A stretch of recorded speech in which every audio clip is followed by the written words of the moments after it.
No niin, eli täältä näyttää entinen jääkarhuluola. Eli nyt tää on ihan tyhjä. Täällä jopa vähän kaikuu. Täällä ei ole enää mitään. Pöydätkin alkaa olla tyhjiä. Siellä on jotain yksittäisiä tavaroita.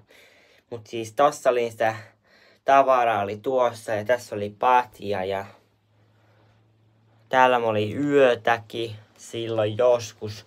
Ja 24 tuntia tässä oli silloin tietokone ja ajastin. Toimii. Mutta tämmöiseen kuntoon tää nyt ainakin toistaiseksi sitten jää. Että tää ehkä käytetään sitten jonkinlaisena varastona, mutta en mä muuhun käyttöön tätä enää käytä. Että semmoista. Siitä napsutetaan valot pois päältä. Tähän jää nyt toi ulkoledi-nauha ja sitten vaan ovet kiinni ja lukkoon. On kyllä hienot nuo ledivalot.